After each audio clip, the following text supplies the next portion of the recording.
ሰላም ጤና ይስጥልን ክብራትና ክብራን ይህ ቅሬላ ቲዩብ ኦፊሻል ነው።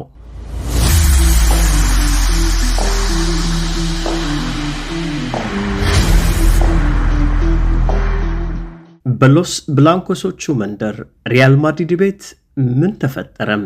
የሚሰማው የሚነገረው ሁሉ ደስ አይልም።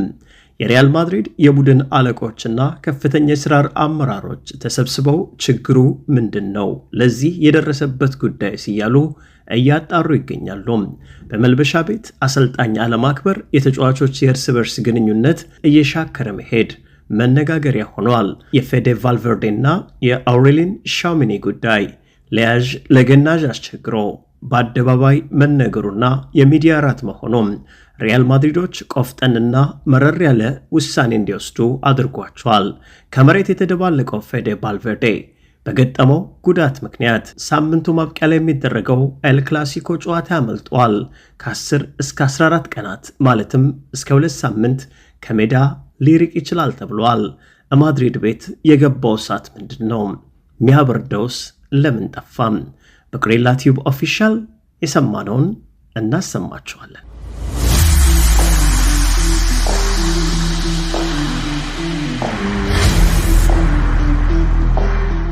ክብራትና ክብራን አድማጮቻችን የሪያል ማድሪድ ሎስ ብላንኮሶቹ መልበሻ ቤት እየታመሰ ይገኛል። በተለይም አሰልጣኝ ዣቪ አሎንሶ ከነበረበት ጊዜ የጀመረው የማድሪድ መልበሻ ቤት አለመከባበርና እንዲሁም ደግሞ በልምምድ ሜዳ ላይ ያለው ትኩሳት ከፍ እያለ መጥቷል። ዣቪ አሎንሶን ተክቶ ወደ ስልጣን መንበሩ የመጣው አልቫሮ አልቬዮላ ይህንን ችግር መፍታት አልቻለም። ይባስ ብሎ 6 የሚደርሱ ተጫዋቾች ከአሰልጣኙ ጋር አይነጋገሩም ተብሏል። ይህ ደግሞ የአሰልጣኝ ትዕዛዝን ለመቀበል አስቸጋሪ እንደሆነ ነው የሚሰማው። ከስፔን የተለያዩ የወሬ ምንጮች ያወሩትን እንዲሁም ደግሞ የአውሮፓ የእግር ኳስ ዘጋቢዎችና ውስጥ አዋቂዎች የተናገሩትን እንደሚከተለው እናቀርብላችኋለን። Dor inconfessável presa na garganta, rezo em voz baixa. ትላንትና ረቡዕ ዕለት የጀመረው የፌዴ ቫልቬርዴ እና የአውሬሊን ሻውሚኒ ግጭት መነሻ ምክንያቱ በልምምድ ሜዳ ላይ ቫልቬርዴ የገባው ታክልና እሱን ተከትሎ ከአውሬሊን ሻውሚኒ የተሰጠው ምላሽ ሆኗል። በመጀመሪያው ረቡዕ ዕለት በተደረገው የሁለቱ ተጫዋቾች ንግግር ከፍተኛ አለመግባባት ተፈጥሮ ነበር። ለምን እንደዚህ ታደርጋለህ? ነገሩን አጋጋልከው የሚለው ንግግር ከፍ እያለ ሄዶ ወደ ሰውነት ንክኪና ወደ መደባደብ ደርሷል። ረቡዕ ዕለት የነበረው አጋጣሚ የስፔን መገናኛ ብዙሃን እንደዘገቡ ከሆነ በልምምድ ሜዳ ላይ ፌዴ ቫልቬርዴ ከፍተኛ ጫና ያለው ፋውል በሻውሚኒ ላይ ይሰራል። ይህን ተከትሎም ሁለቱ ተጫዋቾች ይነጋገራሉ። በንግግሩ መሃል የቡድኑ ኮቺንግ ስታፍ እንዲሁም ደግሞ ተጫዋቾች ገብተው ሁለቱን ተጫዋቾች ያረጋጓቸዋል። አገር ሰላም ብለው ዕለተ ሐሙስ ወደ ልምምድ ሜዳ የመጡት የማድሪድ ተጫዋቾች ይሄ ነገር ይከሰታል ብለው በጭራሽ አልገመቱም ነበረ። አንተ ነገሩን አካረሃል፣ የመገናኛ ብዙሃንም ወሬውን እንዲሰሙት አድርገሃል በሚል ፌዴ ቫልቬርዴ ነገር ጀመረ ይላሉ የወሬ ምንጮች ዘገባ። በዚህ መሃል በሁለቱ ተጫዋቾች መካከል በተፈጠረ አለመግባባት ሻውሚኒ ፌዴ ቫልቬርዴ ላይ ሰነዘረ። ከዛም ፌዴ ቫልቬርዴ መሬት ላይ በሚወድቅበት ጊዜ ጠረጴዛ ገጨውና ሆስፒታል የሚያደርስ ጉዳት ገጠመው ብሏል። በእርግጥ የመገናኛ ብዙሃን ይሄን ወሬ ከክለቡ ቀድሞ አውጥተውት ነበረ። ሪያል ማድሪድ እግር ኳስ ክለብ ወሬውን ለማረጋገጥ በርከት ያሉ ሰዓታትን ጠብቋል። በስተመጨረሻም አዎ ተጫዋቹ ጉዳት ገጥሞታል። ምናልባትም የገጠመው ጉዳት ያን ያህል የከፋ ባይሆንም በሳምንቱ ማብቂያ ላይ የሚደረገው የኤል ክላሲኮ ጨዋታ ላይና እንዲሁም ደግሞ ለመጪዎቹ ከ10 እስከ 14 ቀናት ከሜዳ ሊርቅ ይችላል ብሏል።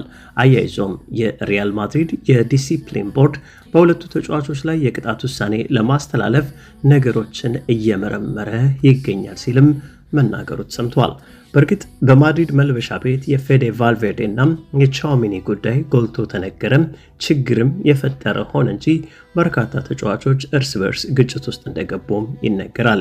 ከዚህ ቀደም ማለትም በአሰልጣኝ ዣቪ አሎንሶ ዘመን ጀምሮ በመልበሻ ቤቱ ያለው አለመከባበር ጎልቶ ይነገራል። አንቶኒ ሩዲገር ከተለያዩ ተጫዋቾች ጋር ግጭት ውስጥ ገብቶ እንደነበር ይታወቃል። አንቶኒ ሩዲገር እንደ ቀልድ አስመስሎ በተለይም የቡድኑ መመገቢያ ሰዓት ላይ እንዲሁም ደግሞ በመልበሻ ቤት ውስጥም ከተለያዩ የክለቡ ሰዎች ጋር ንግግር ገጥሞ ነበር።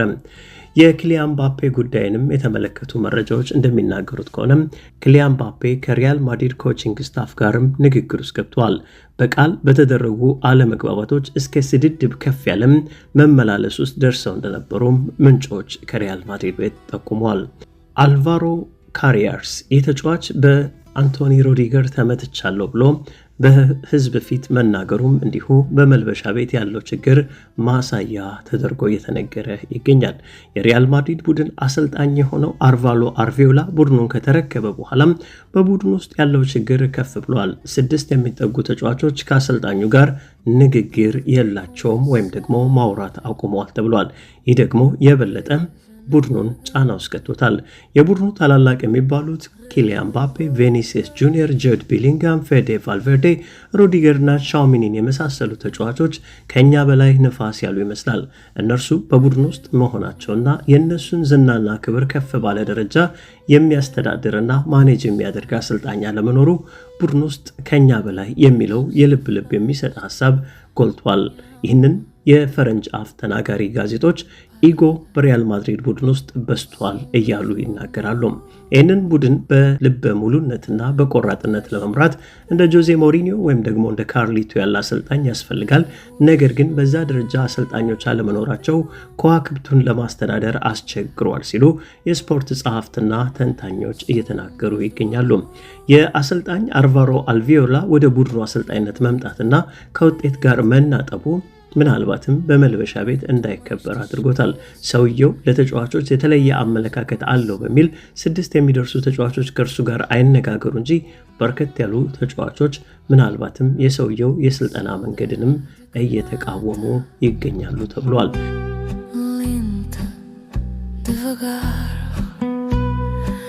Olho a tua porta, fingindo passar. Amor proibido, fado mal escrito, beijo perdido na curva do grito. Ruído da solidão na taberna vazia, canta Isabel triste ao fundo do bar, Pedro nas janelas que nunca se abrem. የሪያል ማድሪድ የክለብ ኃላፊዎችና የሚመለከታቸው ሁሉ ነገሩን በቅርበት እየተከታተልን ነው ቢሉም እስካሁን ድረስ መፍትሄ አልተገኘበትም ተብሏል። ሪያል ማድሪድ ቤት ውስጥ ምን ገባ የሚያስብለው እርስ በርስ አለመከባበርና አለመተባበር ጉዳይ ጎልቶ እንዲወጣ የሆነበት አንደኛው ምክንያት ይላሉ የስፓኒሽ ላሊጋን የሚመለከቱና የሚከታተሉ ስለ ስፓኒሽ ላሊጋ የሚጽፉና የሚዘግቡ። ሪያል ማድሪዶች በውጤት መንገድ ላይ መናጠባቸው በአውሮፓ መድረክ እንዲሁም ደግሞ በሀገር ውስጥ ውድድርም ከዋንጫ መራቃቸው ተጫዋቾቹ ፍረስትሬት እንዲያደርጉና ወደ ድብድብ ወደ ጸብ እንዲገቡ አድርጓቸዋል የሚል መላምት አስቀምጧል። በእርግጥ ሐሳቡ መላምት አይደለም። በስፓኒሽ ላሊጋ በ2025-26 የውድድር ዘመን ሪያል ማድሪድ ካደረጋቸው 34 የላሊጋ ጨዋታዎች በ24ቱ ብቻ ድል አድርጓል። በ5 አቻ ሲለያይ 5 ጨዋታ ደግሞ ሽንፈት ገጥሞታል። 70 ጎሎችን በተጋጣሚ መረብ ላይ ሲያሳርፍ 31 ጎሎችን አስተናግዷል። ሪያል ማድሪድ 34 ሳምንታት ተጉዞ በ11 ነጥብ በባርሴሎና እየተበለጠ ይገኛል። ምናልባትም በ35ኛው ሳምንት ባርሳ ማሸነፍ የሚችል ከሆነ የስፓኒሽ ላሊጋ ሻምፒዮንነት ክብሩን በድጋሚ ወስዶ ሪያል ማድሪድን ለተከታታይ ዓመት ዋንጫ የሚያሳጣው ይሆናል። ስለዚህ እንዲህ ያሉ ከዋንጫ መራቆች ለሪያል ማድሪድ ቡድን መዳከም ፈጥሯል ተብሏል። የክለቡ ኃላፊዎች እንዲሁም ደግሞ የበላይ ጠባቂዎች ሪያል ማድሪድ መልበሻ ቤት ውስጥ የተፈጠረውን እሳት ለማቀዝቀዝ ምን መላ ይወስዳሉ የሚለው ትኩረት ፈጥሯል። ረቡዕ ዕለትና ትላንት ሐሙስ የተፈጠረው የፌዴ ቫልቬርዴና የሻውሚኒ ጉዳይ ግን በርካቶችን እያነጋገረ ይገኛል። አሁን አሰልጣኙም ሆኑ የቡድኑ ኮቺንግ ስታፍ አባላት ይህንን እሳት ማጥፋት አልቻሉም።